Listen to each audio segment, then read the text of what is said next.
Nesse episódio especial, a professora Nilda Stecanella conversa com Guilhermo Williamson, que é professor e pesquisador da Universidade de La Frontera em Temuco, no Chile. Ele fala sobre sua trajetória e seu trabalho com educação rural, intercultural e de jovens e adultos. Olá, professor Guilhermo Williamson.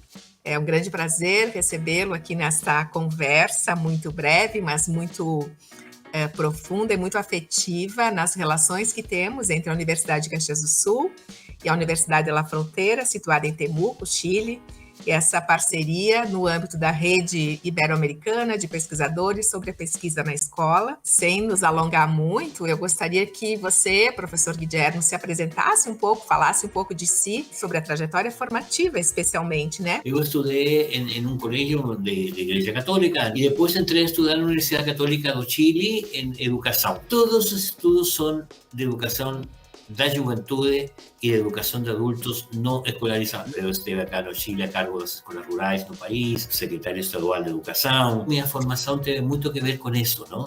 Teve que ver com formação acadêmica, por uma parte, na universidade, eu trabalhei toda a minha vida. E também com a outra perna, chamemos assim, nos movimentos sociais camponeses, basicamente camponeses, de cooperativas, nas questões gremiais, sindicais e também nas questões políticas, questões religiosas. Então, sempre caminhando com essas duas patinhas, né? Uma dentro do sistema escolar formal, em grande parte da universidade, e a outra na vida social. Quando tu estás caminhando los dois lados, no Estado, nas organizações sociais, nas igrejas, nos movimentos sociais, e também está na universidade, tu pensas de onde você está, então construye un saber conjunto. Y eso es básicamente, ¿no? Yo estoy aquí en la Universidad de la Frontera en Temuco desde el año 1994. Eu trabalhei na Organização dos Estados Americanos com escolas rurais em Pernambuco.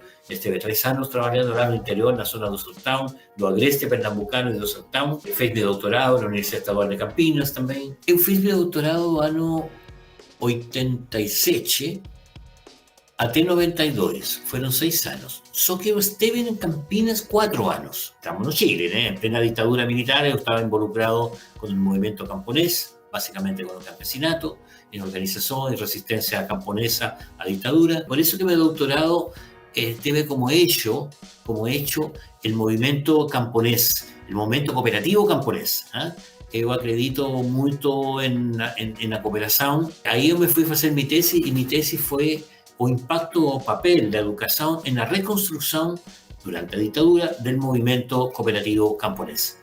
Então, eu ia e voltava aqui a entrevistar a companheiros camponeses, dirigentes de organizações, a meus colegas que também eram profissionais, técnicos, que estavam na tarefa de organizar o movimento camponês aqui no Chile, reorganizar durante a ditadura. Eu estava na minha tese quando entra o governo democrático, no ano 91, y ahí me piden para eu vir ao Chile a trabalhar, participar con 2 colegas más en la coordinación del programa de escolas rurais. A vida tiene muchas vueltas y revoltas. Yo les conté que yo había estado trabajando en Pernambuco, en el nordeste, de 80 a 83 con escolas rurais no Sertão. Fue todo un trabajo con profesores legos. Y ahí desenvolvimos la sistematización con otro colega, Carlos Eugenio Beca, chileno, que trabajaba con pesquisa participativa. Desenvolvimos una concepción de currículum participativo con profesores legos. Y armamos toda una estructura para que los profesores pudieran cooperar entre sí, se ayudar, intercambiar materiales, etc. Esa misma experiencia eu peguei e eu trouxe para o Chile. E é o que nós construímos o primeiro programa de educação rural no Chile. Então, é muito interessante como o mundo e as ideias circulam, e as pessoas circulam também com ideias, e as ideias circulam com pessoas. Geralmente, a gente associa a escola rural a uma escola isolada, ao professor rural um professor isolado. E essa noção de isolamento que nós temos é geográfica.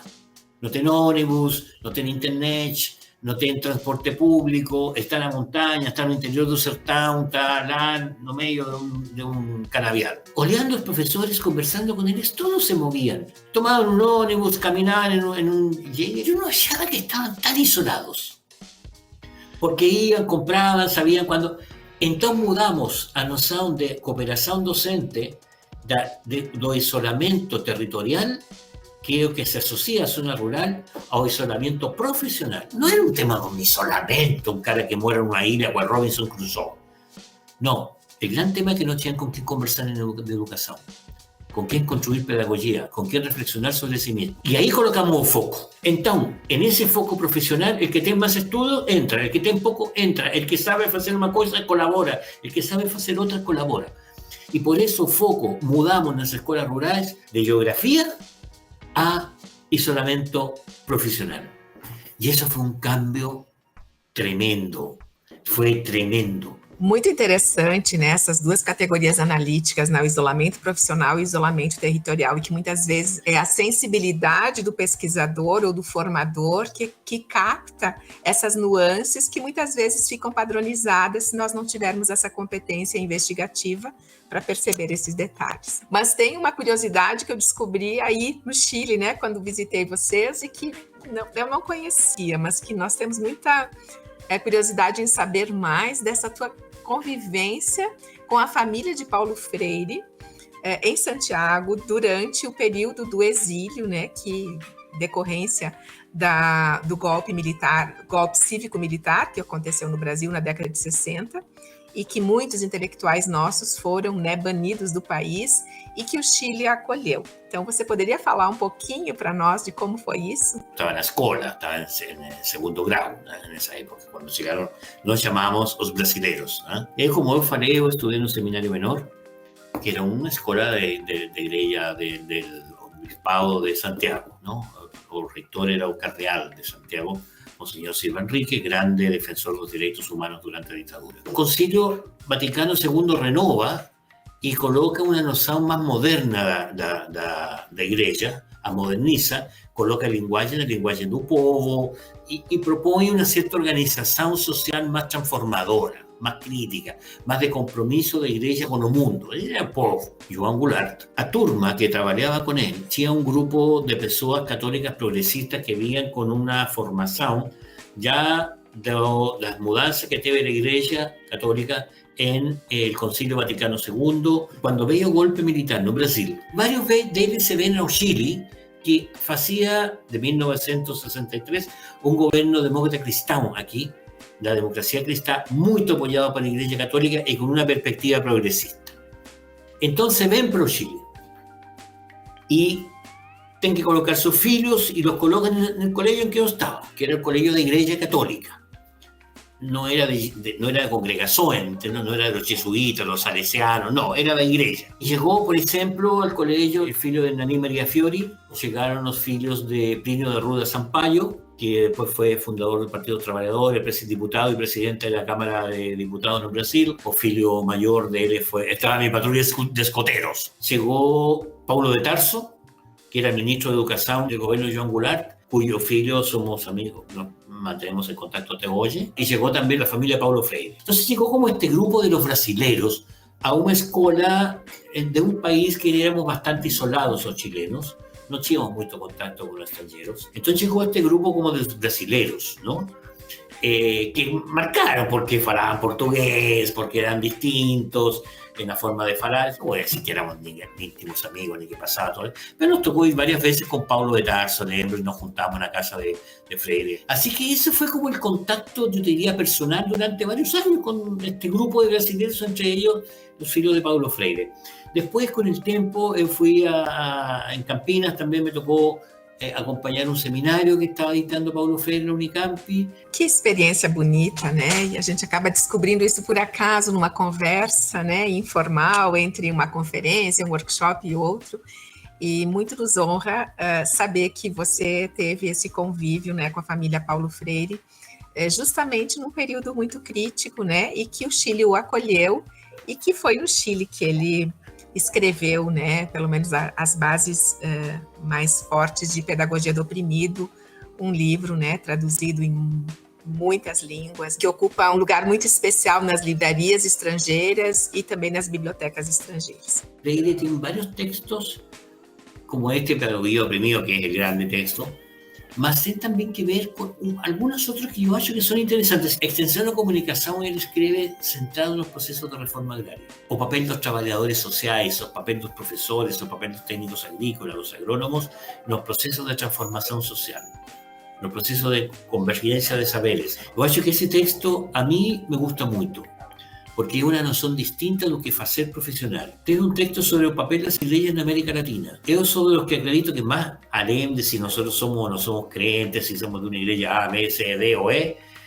dentro de la cultura latinoamericana, las iglesias cristianas han jugado un papel importante, cultural, profundo. Una grande fuerza de los movimientos políticos tienen su sustrato más profundo, personas que pasaron de una u otra manera por militancia en las iglesias. Tiene otros textos escritos sobre el tema de los trabajadores sociales.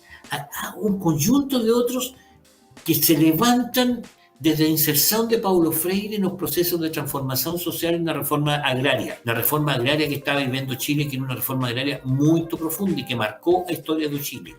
Entonces, cuando él llega aquí, claro, él trae muchas ideas, ten textos, ten borrón de textos, ten su tesis. Y aquí de repente entra en un momento en una sociedad que está en una profunda transformación, mas también una transformación que está asociada de una u otra manera a lo que en ese momento era también su teoría, su pensamiento también espiritual, su pensamiento político-social.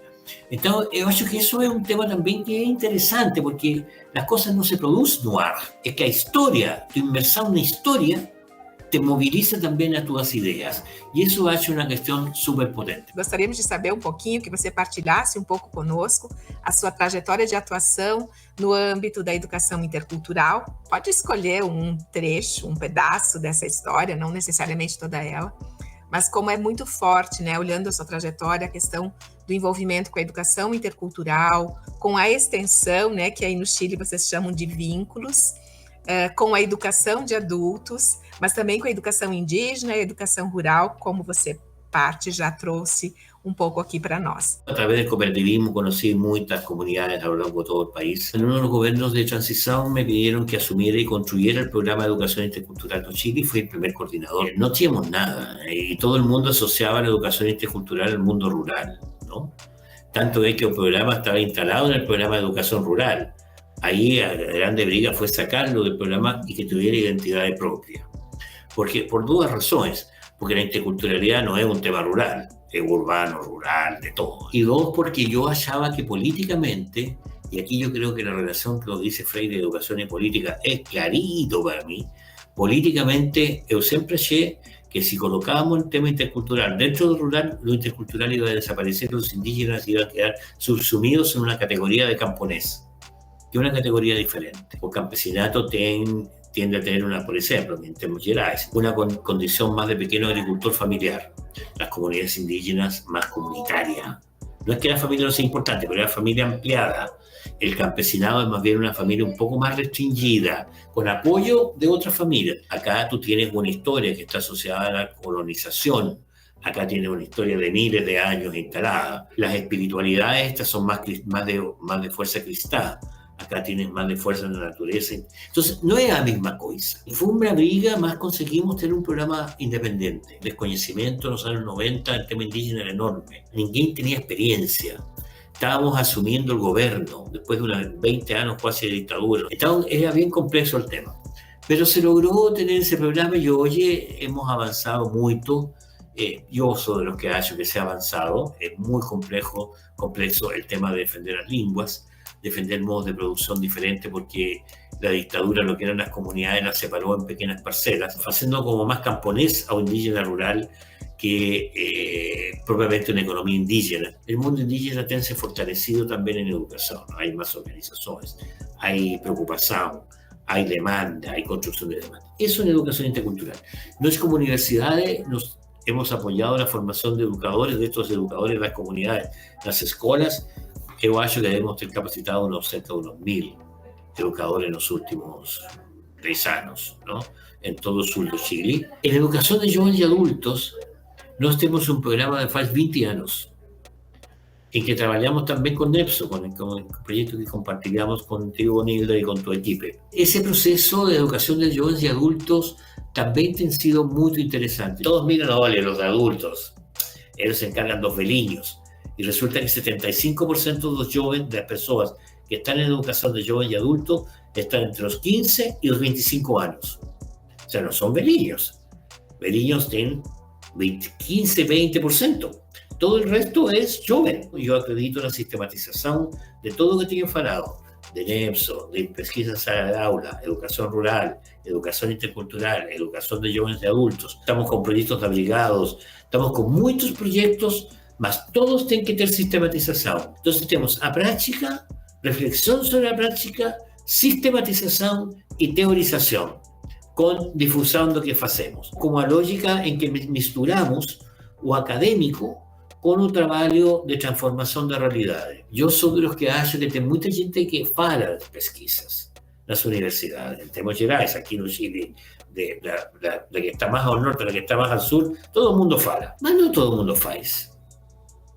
No todo el mundo reflite desde la práctica, desde la experiencia. Cuando no estamos ahora en 10 centros de adultos, en que estudiantes que algunos están en la rúa, otros que son señoras mayores, meninos que nunca falaron y que ahí falan. Cuando una menina, que fue impresionante para todos nosotros, una menina, no sé, que puede tener sido 23 años, dice, primera vez en mi vida que me atreví a falar. Yo no falaba ni siquiera en la sala de aula y llora. Y eso a mí me muda también. Me muda como pesquisador. Estamos dando cursos de formación ciudadana. Tenemos un tema serio de seguridad pública y lo que Pessoal pide es más represión, más policía, más ejército en las ruas, más prisados, más cárceles. Y nadie pide más educación. Yo estoy construyendo una consigna, no sirve de nada, pero una consigna de que, oye, o nome da paz es educación. Y ninguém coloca ese tema de educación. Aquí en Chile no está colocado como prioridad para meter a violencia, meter inseguridad. Entonces tenemos grandes desafíos y estamos intentando abordar con equipos, no son ninguém, son cara que dirige los equipos, ¿no? Tenemos equipos fantásticos, administrativos. Tenemos una colega aquí que nos ayuda muchísimo en la cuestión administrativa y tenemos equipos también técnicos que están en todos lados. Entonces, un buen equipo administrativo, de gestión administrativa, con un buen equipo académico y profesional, se hace maravilla. Y sobre todo si todos estamos, como falaba antes, con un pensamiento común, con voluntades comunes, con una filosofía pedagógica freiriana, de educación popular, de educación libertadora, de educación democrática, transformadora, que compartiríamos. Unos más para un lado, otros más cargados para otro, más compartiríamos todo, un colectivo que camina, que va caminando, hace una caminada. Si você faz solo, você no sente o chão. Necesita muchas pisadas, para que firme el chão. Esa es la caminada, necesita una ruta. Y si no tiene una ruta, camina y se encuentra una rocha, gire, va a pasar por un lado. Busca los caminos, mas para eso precisa tener equipo. Yo acho que una cuestión que poco se fala, la cuestión freiriana, es esta noción de trabajo colectivo. No solo de cooperación, así como un principio de aprendizaje, es que hay gestión cooperativa, hay gestión participativa, hay gestión colectiva, tienen que valorarse. Y en eso está el trabajo profesional, el trabajo académico y el trabajo de las equipos de gestión, las equipos administrativas. Tú tienes entonces un colectivo de personas que se va caminhando e que vai mobilizando transformações. Que privilégio fazer essa escuta, né, nesse breve espaço de tempo, assentando um pouco essas questões que você traz, o quanto que a pesquisa, a atitude investigativa nos transforma e transforma, né? Nos tornamos pessoas melhores. Mas não é uma questão de fazer e de seguir uma receita, mas é algo que nos faz fazer, refletir sobre o que faz, sistematizar o feito e, mais do que isso, teorizar e comunicar os resultados desse feito. Então, isso é a pesquisa, né? E pode ser a extensão, pode ser os vínculos, como você nos traz. Então, Dom Guillermo, muitas graças por sua disponibilidade de estar conosco para falar sobre sua trajetória. Muitos carinhos, como você costuma se despedir nas nossas mensagens. Muchos cariños para vocês, para todos, para ti, Nilda, una alegría estar aquí, una alegría también que estemos fortaleciendo vínculos entre nuestras universidades. A nosotros nos interesan mucho estos vínculos, tanto para pregrado, para los estudiantes de formación inicial, como para el posgrado, maestrías, doctorados, para pesquisa, para extensión. también para que podamos trabajar algunos temas comunes, como la pesquisa en el aula por parte de los profesores. Un grande abrazo y mucho cariño, un abrazo grandote para todos ustedes.